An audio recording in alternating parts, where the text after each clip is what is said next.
Welcome to सिलेक्शनपुर। आज है 26 दिसंबर 2025 और 26 दिसंबर 2025 से जितने भी इम्पोर्टेंट करंट अफेयर बनते हैं सारे के सारे हम लोग इस वीडियो में डिस्कस करेंगे।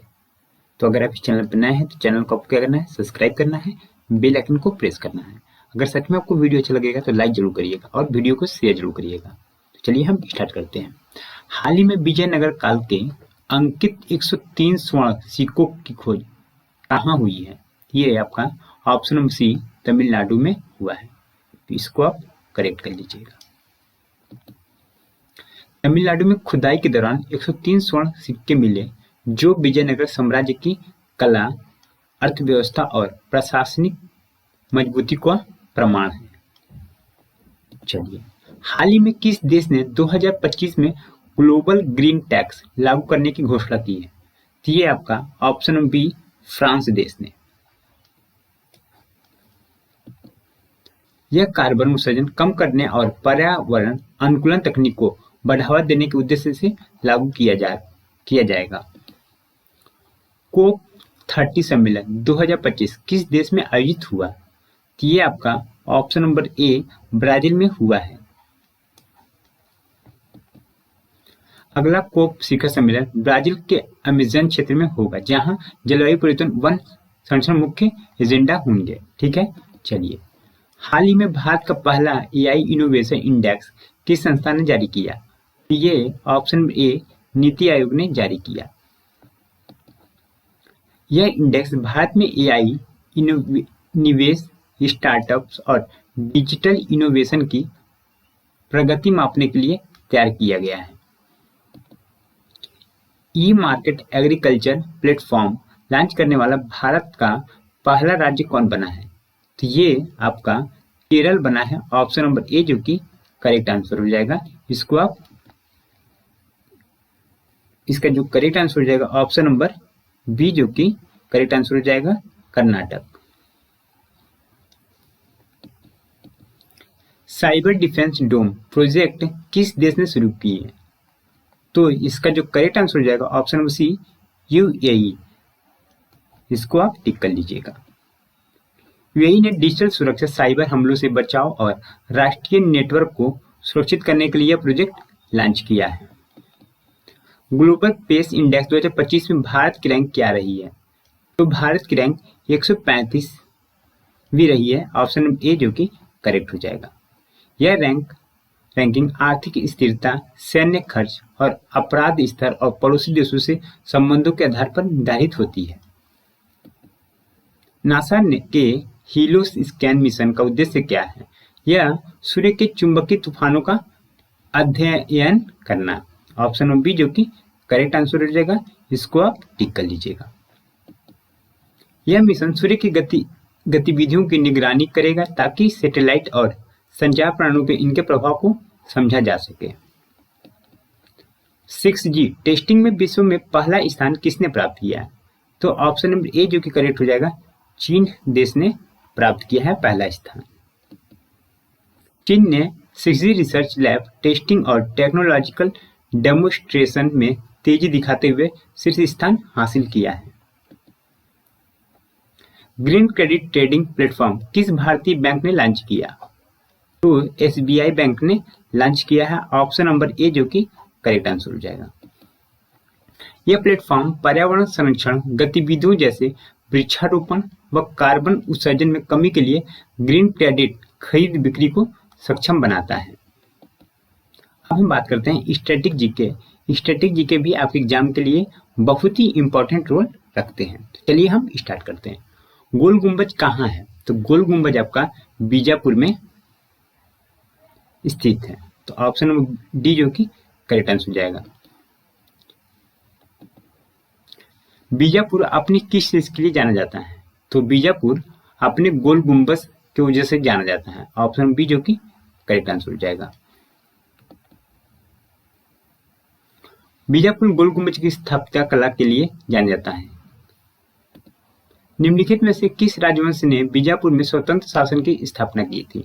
तो ऑप्शन नंबर सी आदिल शाही ने स्वतंत्र शासन की स्थापना किया था, ऑप्शन नंबर सी जो कि करेक्ट आंसर हो जाएगा।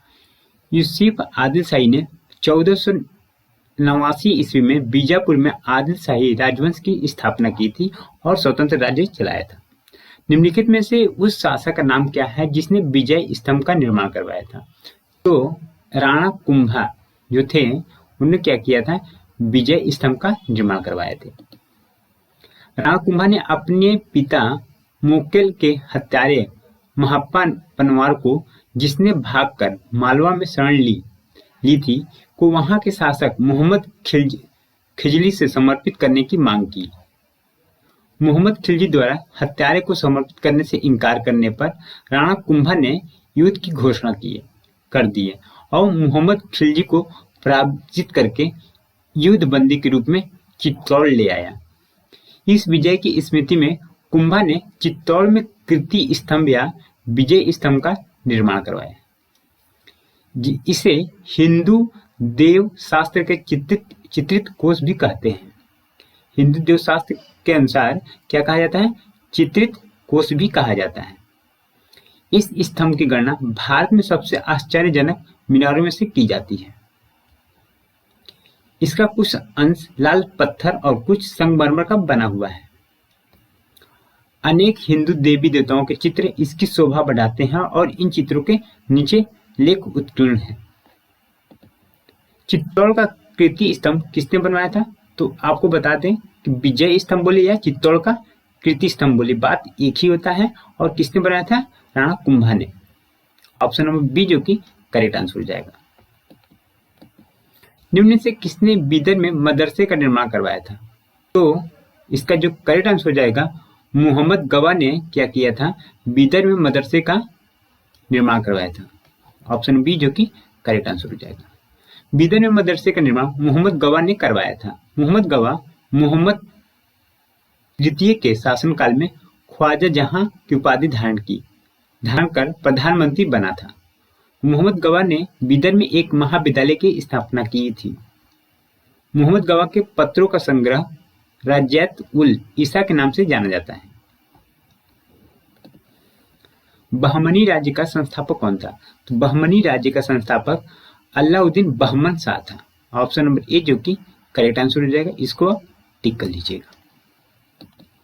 बहमनी राज्य की स्थापना 1337 ईस्वी में मोहम्मद बिन तुगलक के शासनकाल में हसन गंगू, जिसे अलाउद्दीन बहमन शाह ने की थी, तथा गुलबर्गा को अपनी राजधानी बनाया था। किसको?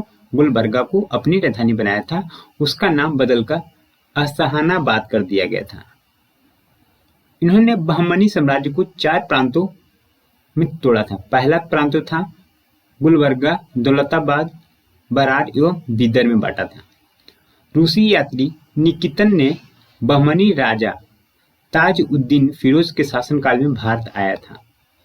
बहमनी राज्यों का अंतिम शासक कलीमुल्लाह था। कौन था? कलीमुल्लाह। सुविख्यात कोहिनूर हीरा किस खान से निकाला गया था?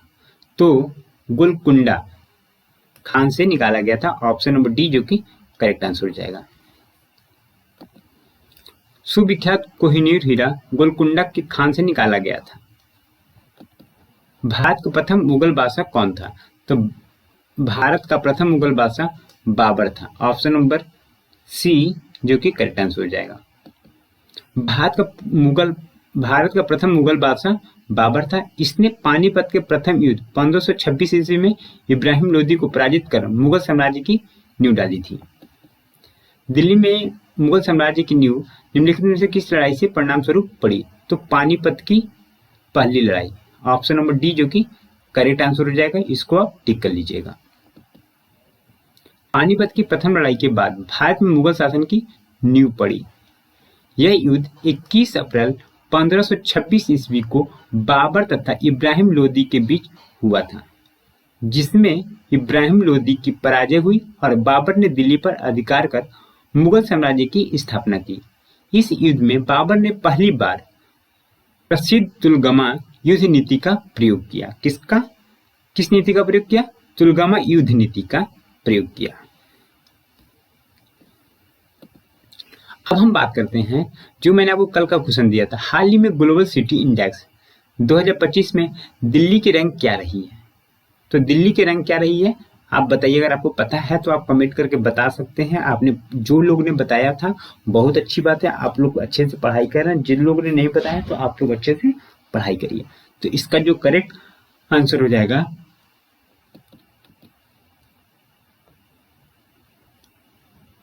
52, इसका करेक्ट आंसर हो जाएगा। ठीक है, चलिए